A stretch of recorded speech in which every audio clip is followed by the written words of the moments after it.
मुझे बताएं, आपने ग्रेजुएशन किस विषय से किया और कब किया? सर मैंने ग्रेजुएशन 1998 में बायो साइंस से किया, सिलीगुड़ी कॉलेज से। अच्छा, बायो साइंस से किया। कब किया? 1998 में सर। उसके बाद 1998, अभी 2000, जी सर। तो जी सर। इतना इसके बीच में आपने क्या किया? सर चूंकि 98 में ही मेरी शादी हो गई थी, इसके बाद पारिवारिक दायित्वों को निभाना मेरी प्राथमिकता रही, जिस कारण मैं अध्ययन से दूर रही। फिर मुझे मौका मिला तो मैंने ईश्वर प्रयास किया और आज यहाँ तक पहुँची हूँ। तो आप पारिवारिक दायित्व से अब मुक्त हो चुके हैं? नो सर, उस समय बच्चे काफी छोटे थे और उस पे मेरी और ज्यादा जिम्मेवारी उस वक्त ज्यादा कॉन्सेंट्रेट थी। मैं फैमिली को ज्यादा जरूरत था मेरा। तो अगर अब अभी प्रशासनिक व्यस्तता बहुत होगी, तो कैसे आप अपने आप को समायोजित कर पाएंगे? अब चूंकि बच्चे तो अब बड़े हो चुके हैं, वो अपना ध्यान रख पाते हैं और साथ ही परिवार की तरफ से भी मुझे अभी काफी सपोर्ट है कि मैं इस क्षेत्र में आऊं। अच्छा, आप खुद भी मदर हैं और जी सर। लंबी आपने लालन पालन भी किया बच्चों का। तो अगर मैं आपसे पूछूं कि बच्चा जब जन्म लेता है तो उसका टीकाकरण किया जाता है, तो एक लंबा इम्यूनाइजेशन प्रोग्राम चलता। आप देखेंगे इम्यूनाइजेशन सिस्टम्स के तहत, अगर आप देखें तो बच्चे को जन्म के समय कौन से टीके लगाए जाते हैं, जरा बता सकते हैं? BCG का टीका दिया जाता है सर। ये BCG क्या होता है? सॉरी सर, मुझे विशेष जानकारी नहीं है। अच्छा, आप बायो की भी स्टूडेंट रही हैं। अच्छा, DPT के भी टीके दिए जाते हैं, 3 महीने में DPT के टीके देते हैं। ये DPT में कौन कौन सा रोग आता है? सर खसरा आता है और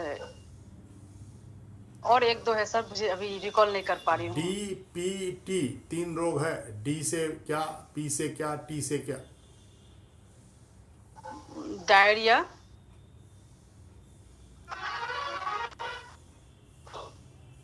ठीक से रिकॉल नहीं कर पा रही हूँ सर। अच्छा, कोई बात नहीं। आपने विषय कौन सा लिया है? Sir LSW।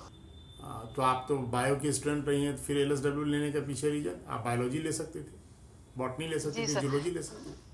हाँ ले सकती थी सर, पर उसके लिए मुझे किसी कोचिंग वगैरह की आवश्यकता होती। बट इसमें LSW में मैंने जब स्टडी किया तो मुझे लगा कि मैं इसे सहज ही अध्ययन कर पाऊंगी और ये मुझे अच्छा लगा, इसलिए मैंने इसे चूज किया और इसकी अध्ययन सामग्री भी मुझे सहज ही उपलब्ध हो सकी। मैं फिर से बायोलॉजी पे ही आता हूँ।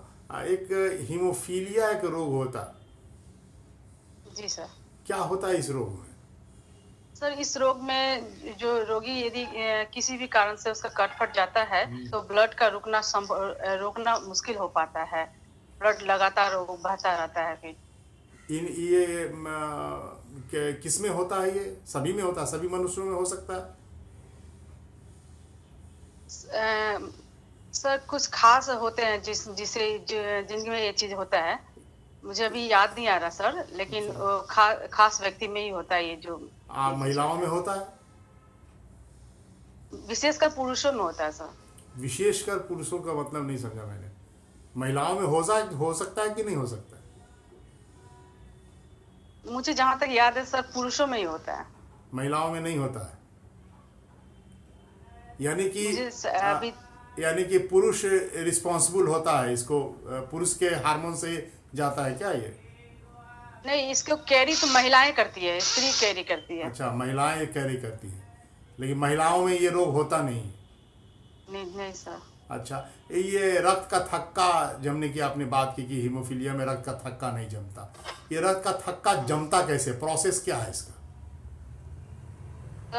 विटामिन के इसमें मदद करता है और प्रोथ्रोम्बिन नामक हार्मोन जो होता है जिस जमाने में मदद करता है सर। थ्रोम्बिन क्या है? प्रोटीन है सर। अच्छा, तो ये क्या बनाता है जिससे थक्का जमने लग जाता है? फाइब्रिन। Fibrin, fibrinogen. अच्छा, चलिए ठीक है। अब ये बताइए कि बाहर में ऑक्सीजन के साथ संपर्क में आने पर फाइब्रोनोजिन जी बन जाता है और जाली बन जाती है और रक्त का थक्का जम जाता है जी सर। ऑक्सीजन की उपस्थिति के कारण। और जी अगर आप देखें तो हमारे ब्लड वेसल्स में जो रक्त जाता है वो भी ऑक्सीजन को ही कैरी करके लेके जाता है। जी। तो रक्त वाहिनियों में क्यों नहीं जमता है? क्योंकि सर वहाँ पे हेपरिन नामक एक वो पदार्थ होता है जो जमने जमने क्या नहीं है देता है। हेपरिन? हेपरिन है क्या? हेपरिन। हाँ, क्या है हेपरिन हेपरिन? जो है, हेपरिन जो है सर, हेपरिन जो पदार्थ होते हैं ब्लड के नहीं अंदर नहीं, वो जमने नहीं वो देता है जो सर। पदार्थ हेपेरिन है वो है क्या? सर वो कार्बोहाइड्रेट है, प्रोटीन है सर। फैट है, प्रोटीन है, क्या? प्रोटीन है सर। प्रोटीन है। अच्छा, ठीक है। हाँ, बोलिए बोलिए। वो जमने नहीं देता, ब्लड के अंदर जमने नहीं देता रक्त को। अच्छा। जैसे ही ब्लड बाहर कट के बाहर आता है तो वहां पर हेपरिन नहीं होने के कारण वहां जम जाता है सर। ये कोविड-19 जो है अभी बहुत चर्चा में है और हम लोग सभी आक्रांत हैं जी इससे। मैं भी आक्रांत हूँ। आप मुझे बता सकती हैं कि कोविड-19 जो है इसका जो कोरोना कहते हैं, वायरस कहते हैं, ये कोरोना वायरस क्यों कहते हैं? सर ये कोविड-19 कोरोना वायरस से इसको कहा जाता है क्योंकि ये कोरोना वायरस के कारण ही ये डिजीज नहीं, हुआ है। नाम कोरोना क्यों दिया गया इसका?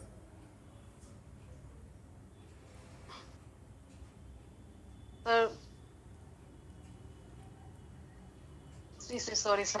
अच्छा, सन के पार्ट जानती हैं? सन के कितने पार्ट होते हैं?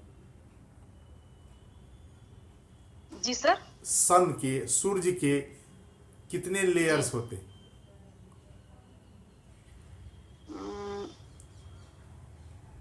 2 लेयर्स होते हैं।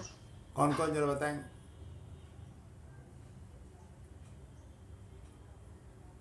सब याद नहीं कर पा रही हूँ 3 अभी। लेयर होते हैं, फोटोस्फेयर, क्रोमोस्फेयर और कोरोना।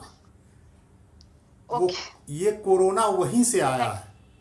सन इक्लिप्स के जी समय जो सन का पार्ट दिखाई पड़ता है उसे कोरोना कहते हैं और वो शेप जो कोरोना का शेप है वही शेप इस वायरस के शेप का है, इसीलिए इसे कोरोना का नाम दिया गया।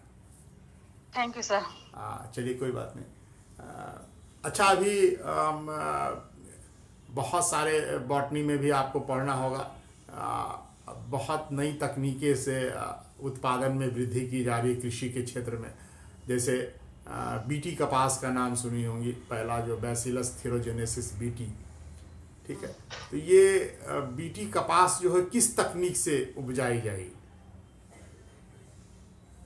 बीटी कपास का यूज करके से उसको उत्पादन बढ़ाया जाता है। ये एक तकनीक उत्पादन तो है बढ़ता क्या? है लेकिन कौन सी तकनीक है?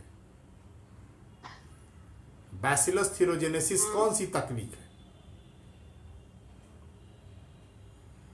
सब याद नहीं कर पा रही हूँ तकनीक। अच्छा, कोई बात नहीं। प्लांट हार्मोन का नाम सुनी होंगी। कौन कौन से प्लांट हार्मोन का नाम आप जानती हैं? Sir auxin, gibberellin, fluorescence. अच्छा, ये ऑक्सीन का नाम आपने लिया। ये ऑक्सीन जो है वो कहाँ, पौधे के किस भाग में ऑक्सीन अपना क्रिया करता है? सर तने में। तने में। अगर वृद्धि में सपोर्ट करता है सर। हाँ, अगर तने में जाता है तो ये तने की वृद्धि को बढ़ा देता है। जी लेकिन सर। अगर जड़ में चला गया ऑक्सीजन तो क्या करेगा?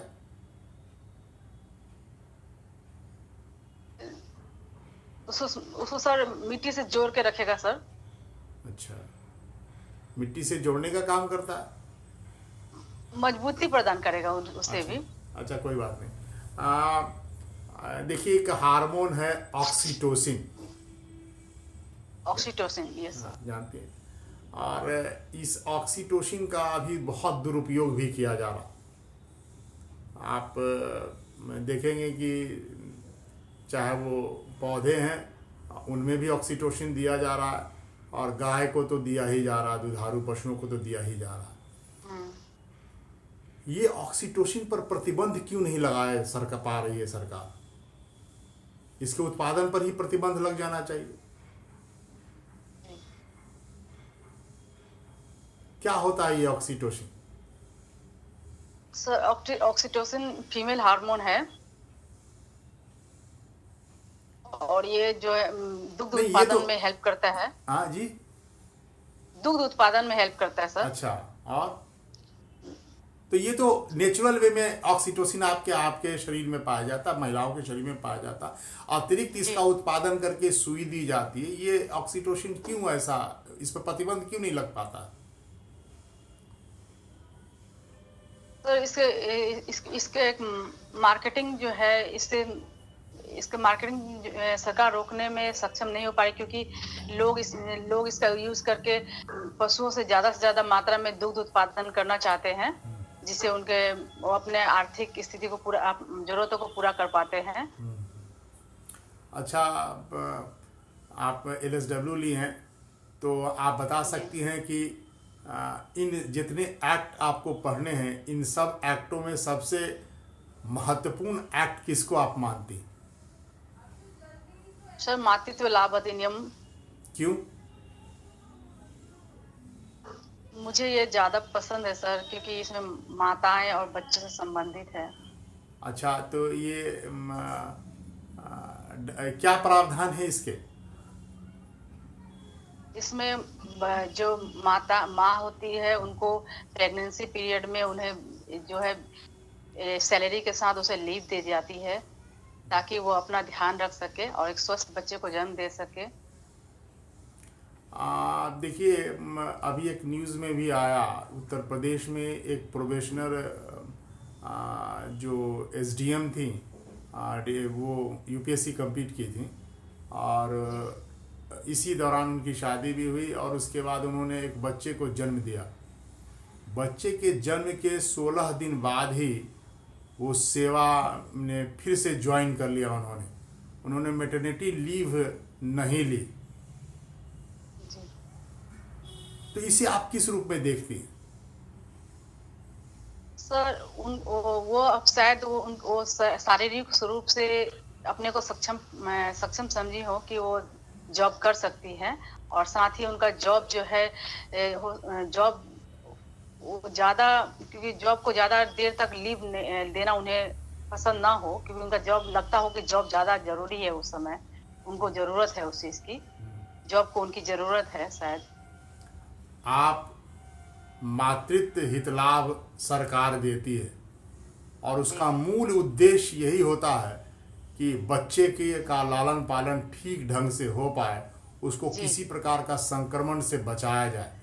कोविड-19 जैसी स्थिति में जब सामान्य बच्चों को भी घर से बाहर नहीं जाने की बात की जा रही है, और वैसी स्थिति में वो प्रशासक जो है वो अपने बच्चों को लेकर के कार्यालय पहुंचती हैं, ये आप प्रावधानों के विरुद्ध मानती हैं कि नहीं?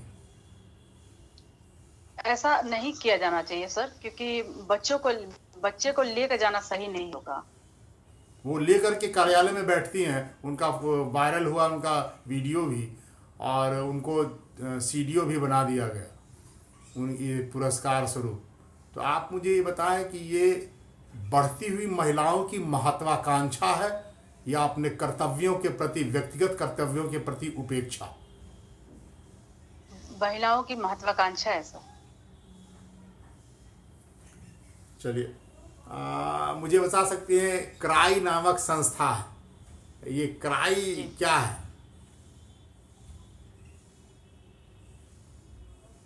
सर मुझे याद नहीं। चाइल्ड रिलीफ ऑन यू, क्या काम करती है ये? जी सर, फिर से बताएं sir. Child relief on you, cry बच्चों के लिए कार्य करते हैं। क्या काम करती है? उनकी स्वास्थ्य।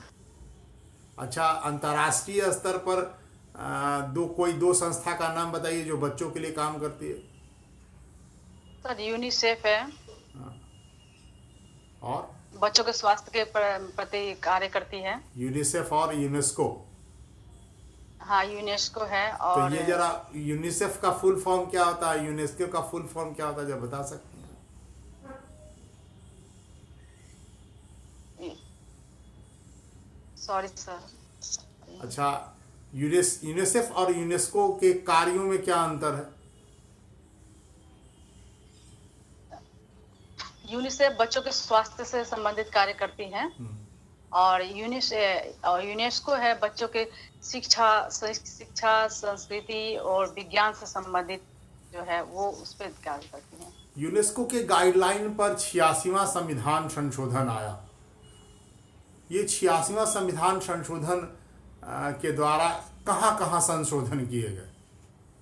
तो 86वें संविधान संशोधन के जरिए आप मौलिक अधिकार में ये 21A में बच्चों को शिक्षा देना जोड़ा गया, और नीति निर्देशक तत्व के अंतर्गत जो है 45 आई थिंक में जोड़ा गया कि वो सरकार का दायित्व है कि बच्चों को शिक्षित करें, और मौलिक कर्तव्य के तहत जो है 11वें मौलिक कर्तव्य में माता पिता को अपने बच्चों को शिक्षित करने का कर्तव्य के रूप में शामिल किया गया।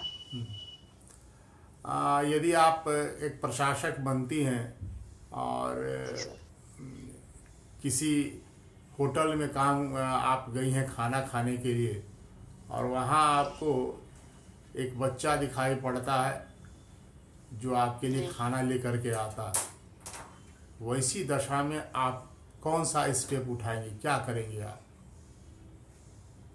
वैसी दशा में मैं सर जहाँ जो इससे जुड़ी हुई जो संस्था है वहाँ पर मैं इसकी जानकारी दूंगी कि बच्चे जो है, जो छोटे बच्चे हैं जो कार्य कर रहे हैं उनके बारे में वहाँ पर जानकारी दूंगी, ताकि वो वहाँ से उससे किया जा सके और उनके सही जगह पर उनका लालन पालन हो, वो शिक्षित हो। अब वो बच्चा के पता चला कि वो जो होटल का ओनर है उसी का बेटा है, पहले तो मैं उन्हें ये बताने की कोशिश करूंगी कि सर कि यह सही नहीं है लीगल, कि वो बच्चे से ये कार्य नहीं लिया जाना चाहिए। यदि वो इस चीज को नहीं माने तो फिर मैं इसकी रिपोर्ट करूंगी। यदि आप प्रशासक बनेंगी, एसडीएम बनेंगी, और डीएम साहब जो है उन्होंने आपको अपने घर पर आमंत्रित किया, जब आप गई तो देखी कि एक लड़की जो है, छोटी बच्ची जो है, वो उनके घर में कार्य कर रही है। अब आप इसको कैसे टैकल करेंगे? सर यहाँ भी मैं वही कहूंगी कि कानून का उल्लंघन हो रहा है बच्चे का। जो आप डीएम साहब को ये कह पाएंगे? डीएम साहब को मैं ये जानकारी भी, इसके लिए भी मैं ये कदम उठाऊंगी कि ये बच्चे जो कार्य लिया जा रहा है वहाँ पे इनसे कार्य से मुक्त किया जाए और वो सही जगह उनका शिक्षा दीक्षा हो। क्या आप ये डीएम को कह पाएंगे? डीएम साहब तो ये स्वयं ये जानते होंगे कि यह गलत है सर, क्योंकि वो गलत होने के बावजूद ये वो बच्चे को रखे हुए हैं, तो ये गलत है। और मुझे इस चीज को मैं ये गलती नहीं दोहराऊंगी, और मैं इसकी जरूर सही जगह पर इसकी जहाँ जानकारी चाहिए वहाँ जरूर दूंगी सर। अच्छा, बच्चों के लिए सबसे बड़ा कार्यक्रम अब तक का अगर कहा जाए कि बच्चों के कल्याण के लिए कौन सा कार्यक्रम चलता है?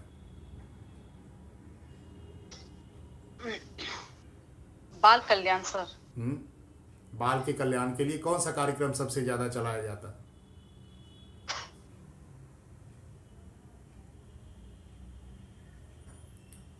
भारत में या बिहार में ही कौन सा कार्यक्रम बच्चों के लिए सबसे ज्यादा सर्वाधिक बड़ा बृहत रूप में चलाया जाता है?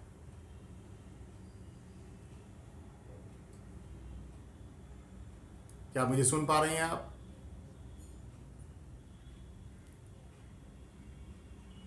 संगीता, क्या मुझे आप सुन पा रही हो?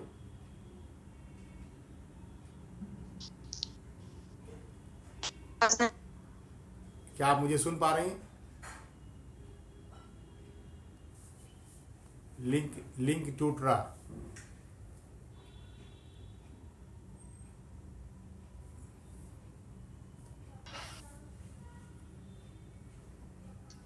सुन पा सर रहे हैं आवाज नहीं आप? आ रही थी। हाँ, आवाज। अभी हाँ आ रही है सर। हाँ, चलिए आप मुझे बताइए हाँ कि अगर सबसे बड़ा प्रोग्राम कौन सा है बच्चों के लिए? Sorry sir. आईसीडीएस प्रोग्राम के तहत चलता आंगनबाड़ी योजना है, वो तो बहुत चर्चित योजना है। जी जी जी जी जी सर, थैंक यू अब सर। आप मान लीजिए मैं आपको बना देता हूँ, एसडीएम बन जाती हैं आप, अपने अनुमंडल में हैं, और जब आप जाती हैं किसी गांव में, वहाँ आपने इंस्पेक्शंस किया और देखा कि बहुत गड़बड़ियाँ हैं आंगनबाड़ी योजनाओं में, बच्चों तक लाभ नहीं पहुँच रहा है, आप जी सर। सीडीपीओ के ऊपर आरोप पत्र जो है बनाती हैं, वो उनके विरुद्ध आपने कार्रवाई करने की बात सोची है और उनसे बहुत फटकार भी आपने लगाई। उसी समय सीडीपीओ का बहुत अच्छा रिलेशनशिप है डीएम साहब से, और डीएम साहब का फ़ोन आता है कि तुम कहाँ गई हो काम करने के लिए? कौन सा अभी तुमको, अभी इतना काम तुमको मैंने दिया था, इन क्षेत्रों में काम दिया था, वो सब नहीं करे तो एक बैठ करके आंगनबाड़ी का चेक करने गई हो। ठीक है, चलो वहाँ से निकलो, यहाँ से कोई ज़रूरत नहीं है तुमको कोई इंस्पेक्शन वहाँ करने की। जी अब आप क्या करेंगे? तो कि मुझे यदि ये कार्य मेरे क्षेत्र में आता है सर, तो ये कार्य इंस्पेक्शन का कार्य मैं अवश्य करूंगी आपके कि वहाँ क्षेत्र पे में क्या आता है, गड़बड़ियाँ। अनुमंडल में विकास से संबंधित जितने कार्य होते हैं सब आपके क्षेत्र में? तो यदि ऐसा ये मेरे अंडर में है सर, तो मैं ये कार्य जरूर करूंगी कि कहाँ पे क्या गड़बड़ियाँ हो रही है, इसकी रिपोर्ट अवश्य तैयार करूंगी। और जहाँ तक डीएम साहब की बात है, मैं उन्हें भी यह अपने कन्विंस करने की कोशिश करूंगी सर वो कि नहीं यह कन्विंस हो रहा कार्य है, ज्यादा। वो नहीं जी कन्विंस हो सर। रहे हैं, वो कन्विंस नहीं हो रहे हैं आपकी बातों से, कह रहे हैं कि बंद करो ये सब, कोई इंस्पेक्शन नहीं करना है। आप उच्च अधिकारी हाँ के आदेशों की अवहेलना करेंगे? सर, यहाँ ये चीज मुझे मेरा ये जो मेरा कर्तव्य है, जो मुझे यह मुझे बाध्य करेगा कि मैं उन बच्चों के प्रति नाइंसाफी ना होने दूं जो इस देश का भविष्य है। और उनके प्रति यदि कुछ हो, इस तरह का कुछ भी गलत हो रहा है सर, तो वो करना मेरा अधिक कर्तव्य होगा सर, प्राथमिक कर्तव्य। जिस उद्देश्य से मैं इस क्षेत्र में आई हूँ, वो कर्तव्य से मैं विमुख नहीं हो सकती सर। तो क्या करेंगी आप? और इसके लिए जो जो मैं उसके बच्चों के लिए कर पाऊंगी सर, वो करूंगी। और डीएम नहीं, क्या साहब करेंगे यदि अब आप मुझे बताएं कि आप क्या स्टेप उनका उठाएंगे? उनका यदि वहाँ क्या गलत हो रहा है बच्चों के साथ साथ, यदि उनको या जो जो सामग्री बच्चे को दी जानी चाहिए, भोजन संबंधी या अन्य सुविधाएं जो उनको दी जानी चाहिए, वो नहीं मिल पा रही है सर, तो उसके लिए मैं जरूर रिपोर्ट करूंगी सर। कहाँ क्योंकि वो रिपोर्ट करेंगे? डीएम आपको नहीं कर रहा, आप रिपोर्ट कहाँ करेंगे? सर उनसे उनसे भी मैं एक ये अपने तरीके से उनको ये बाध्य करूंगी सर कि ये चीज बच्चों के लिए अधिकार तो वही किया मैं जाना उचित जानना होगा चाहता सर। हूँ, बाध्य करने का तरीका क्या होगा? यही कि सर वो बच्चे हैं और उनके साथ जो यदि ऐसा इस तरह करना है, इस तरह यदि होता है, तो वो आज ये बच्चे जो यदि उनको सही चीज नहीं मिल पा रहा है सर, तो वो कल उनका भविष्य खराब होगा, जो देश के लिए भी सही नहीं होगा सर। वो तो आपने मौखिक कहा, तो मौखिक में वो नहीं मान रहे हैं आपको, उन्होंने डांट फटकार भी लगा दी, तो आप ज़्यादा डीएम से बोल भी नहीं पाएंगे। वैसी दशा में आप क्या करेंगे, क्या स्टेप उठाएंगे?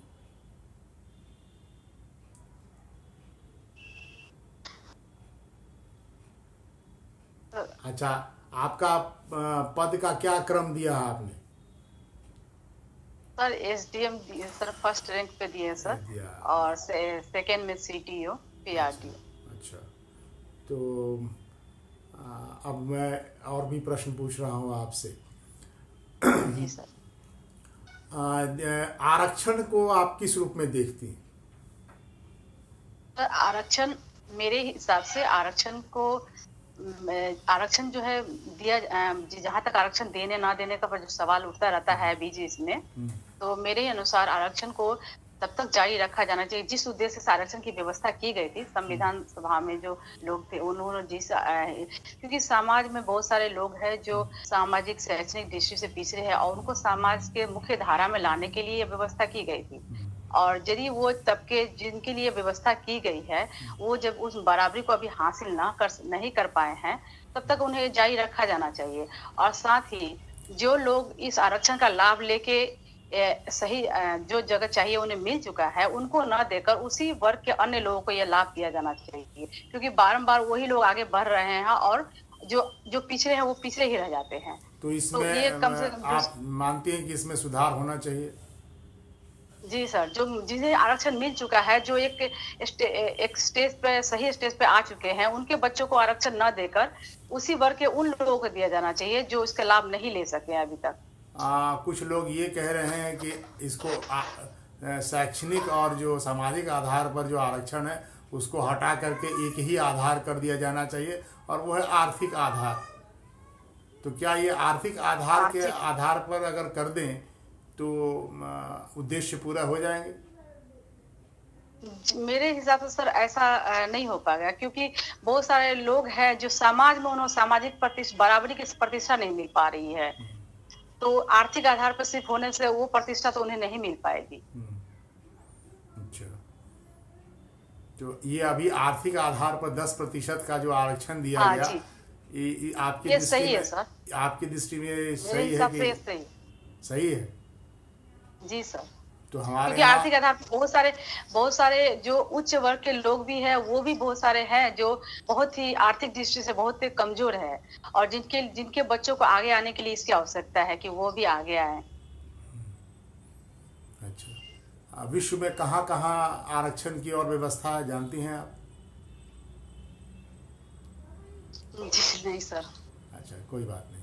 महिलाओं को आरक्षण दिया जाना चाहिए? महिलाओं को आरक्षण अभी तो दिया ही गया है सर। बिहार में भी है आरक्षण, रोजगार में दिया गया है 35% बिहार सरकार जो। क्यों दिया जाना चाहिए महिलाओं को आरक्षण? जी सर। महिलाओं को आरक्षण क्यों दिया जाना चाहिए?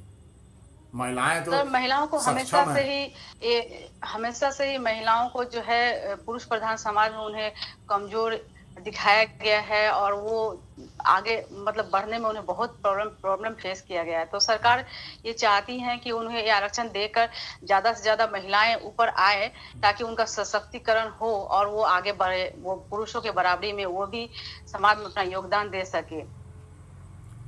मैं थोड़ा कॉन्ट्रडिक्ट कर रहा हूँ आपको। अभी आप देखेंगे कि जैसे जैसे महिलाओं को अधिकार मिल रहे हैं, महिला जितनी सशक्त हो रही हैं, इसका दूसरा प्रभाव भी पड़ रहा है। तलाक के केसेस और बढ़ गए हैं। जो क्लेश हैं, घर का क्लेश है, वो बढ़ता ही चला जा रहा है। इसके केसेस बहुत आ रहे हैं। तो आप नहीं देखते हैं कि हमारी जो भारतीय पारंपरिक व्यवस्था थी परिवार की, वो कहीं ना कहीं खंडित हो रही है? जी सर, कोई भी अच्छा कार्य जो होता है सर, वो उसके दोनों इफेक्ट होते हैं, सकारात्मक और नकारात्मक। और हमें यह देखना है कि उसमें सबसे ज्यादा हमें क्या ज्यादा से ज्यादा फायदा नजर आ रहा है। थोड़ा बहुत नुकसान जरूर होता है सर, लेकिन उसके फायदे को देखते हुए आगे इसे जारी रखा जाना चाहिए। अच्छा, आजकल रेप के केसेस समाज में बहुत तेजी से बढ़ रहे हैं। इस पर अंकुश लगाने के लिए अगर आप एसडीएम बनते हैं, तो इसको अपने क्षेत्र में अंकुश लगाने के लिए कौन कौन सा स्टेप उठाएंगे आप? सबसे पहले तो मेरा जहां तक सोच है, सबसे पहले परिवार से ही इसकी शुरुआत होनी चाहिए सर। यदि परिवार में, किसी भी परिवार में यदि बच्चे को, लड़का या लड़की दोनों को समान तरीका से परवरिश दी जाए, और शिक्षा बचपन में ही ये चीज उसके दिमाग में, बच्चों के दिमाग में ये हो कि हम बराबर हैं, और दोनों ही समान शिक्षा दी जाए, लड़के लड़की में किसी भी तरह का कार्य या किसी भी तरह से कोई भेदभाव ना हो, और बच्चे का मोरल और जो डेवलपमेंट है, नैतिक विकास, इस तरह की शिक्षा बचपन से ही माता पिता या घर के जो भी बड़े बुजुर्ग दे, तो लड़कों के मन में ये जरूर होगा कि वो महिलाएं, लड़कियों का सम्मान करें। यदि तभी वो आगे हो सके। अचानक से बड़े होने पर अचानक से ये संभव नहीं है। ये चीज की शुरुआत सर एक परिवार से ही शुरू होनी चाहिए, ताकि वो परिवार। तो ये तो आप परिवार के स्तर पर आप अपने ही परिवार में कर पाएंगे। एक अधिकारी होते हुए आप कैसे स्टेप उठाएंगे, समाज में इसको कैसे आगे लाने का प्रयास करेंगे? इस तरह से मैं चाहूंगी कि जो स्लम एरिया है या जो जहाँ बच्चे शिक्षित नहीं हो पा रहे हैं, यदि बच्चा शिक्षा से नहीं जुड़ पा रहे हैं तो वो अदर एक्टिविटीज में जुड़ जाते हैं। तो जहाँ मेरे हिसाब से सब शिक्षा पे सबसे ज्यादा जोर दिया जाना चाहिए। यदि बच्चे शिक्षित हो, सही मोरल उनका मोरल वैल्यूज ये वगैरह स्कूल के माध्यम से उन्हें शिक्षा में प्राप्त हो तो ये समाज जरूर सुधरेगा सर, वो बच्चों के माध्यम से आगे चलिए, पेपर पढ़ती हैं? आज सर नहीं पढ़ पाई हूँ सर। पेपर ऐसे पढ़ती हैं? जी कौन सा पेपर पढ़ती? सर दैनिक जागरण। दैनिक जागरण के मुख्य संपादक कौन है? सर संदीप गुप्ता जी हैं। अच्छा, कल के दैनिक जागरण में मुख्य संपादकीय क्या छपा था? सर कल और आज नहीं पढ़ पाई हूँ क्योंकि मैं ट्रेवल करके आज ही पहुंची हूँ सर यहाँ। अच्छा, कोई बात नहीं, परसों की खबर बताइए। सर भारत और अमेरिका का बीच जो 2+2 वार्ता जो है नई दिल्ली में संपन्न हुआ है। तो यहाँ पे भारत और अमेरिका के रक्षा मंत्री और विदेश मंत्री जो है आपस में वहाँ पर डायलॉग हुआ था। किनके नेतृत्व में आई है? अमेरिका से कौन सी? सर किनके नेतृत्व में अमेरिका की टीम आई है? वहाँ सर वहाँ के रक्षा मंत्री और विदेश मंत्री सर। नाम बताए ना, किसके नेतृत्व में टीम आई?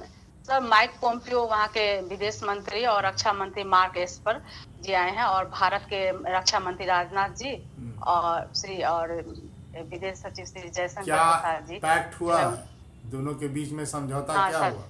हाँ, तो दोनों के बीच में सर 5 समझौते हुए सर, जिसमें डी का जो है एक मुख्य समझौता रहा है, जिसके अंतर्गत जो है दोनों देशों के बीच में अब सैन्य तकनीक या सूचनाओं जो है जो अमेरिका कुछ खास देशों के साथ ही शेयर करता है उसमें भारत को शामिल किया गया है। कुछ ऐसी सूचनाएं हैं जो सिर्फ वो भारत से शेयर करेंगे। भारत के प्रति अभी अमेरिका की सॉफ्ट नीति के क्या कारण है? क्योंकि भारत एक उभरता हुआ अर्थव्यवस्था है सर। वो भारत जो है विश्व मंच पे अभी भारत हर क्षेत्र में अपना दायित्व जो है बढ़ चढ़ के निभा रहा है। और चाहे किसी भी अंतर्राष्ट्रीय मसला हो या जलवायु परिवर्तन हो या आतंकवाद हो या अन्य किसी भी मामले में भारत अपना राय रखने में अभी जो है विश्व मंच पर अपना राय बेबाकी से रखता है सर। और सभी देश भारत का इस मामले में जो है मेरी बातों को आप किस रूप में लेंगी? मैं बोल रहा हूँ कि अमेरिका अपने रक्षा उपकरणों को बेचने के लिए भारत को सबसे उपयुक्त मान रहा है, वो अपना मार्केट देख रहा है। ये भी सही है। दूसरा, चीन के ऊपर नियंत्रण स्थापित करने के लिए उसको भारत की आवश्यकता है। ये भी सही है। तो फिर किस रहा? मैं तो कहता हूँ यही दोनों मुख्य उद्देश्य है। और आपने कहा कि भारत को सशक्त मान रहा है अमेरिका। भारत को सशक्त बना करके अमेरिका को क्या फायदा मिलेगा? नहीं, अमेरिका तो सबसे पहले अपना फायदा देखता है सर। अमेरिका सबसे पहले अपना फायदा देखते हुए तभी रिलेशन किसी से अच्छा करने की कोशिश करता है। क्योंकि ये आपने जो कहा वो सही है सर, थैंक यू। क्योंकि वो सबसे बड़ी है कि वो भारत जो है रक्षा उपकरण वहां से लेता है, वो एक बड़ा मार्केट, भारत उसके लिए बड़ा मार्केट है। अब मुझे ये बताइए कि क्या भारत को अभी जहाँ इतनी भूखमरी है, भूख सूचकांक में हम लोग बांग्लादेश से भी पीछे हैं, वैसे देश में जहाँ गरीबी की मात्रा इतनी हो, क्या रक्षा के क्षेत्र में इतना खर्च करना भारतीय अर्थव्यवस्था के दृष्टिकोण से ठीक होगा? सर रक्षा के क्षेत्र में खर्च करना भारत के लिए मजबूरी भी है सर। क्योंकि वो यदि इस क्षेत्र में मजबूत नहीं हो पाता है तो ये पड़ोसियों से या अन्य देशों से जो खतरा बना रहेगा उसके लिए तो हमेशा तैयार रहने की आवश्यकता है, ताकि पड़ोसी मुल्क डरे, मतलब ये कुछ भी करने से पहले सोचे। चलिए, मैं आपका साक्षात्कार समाप्त करता हूँ।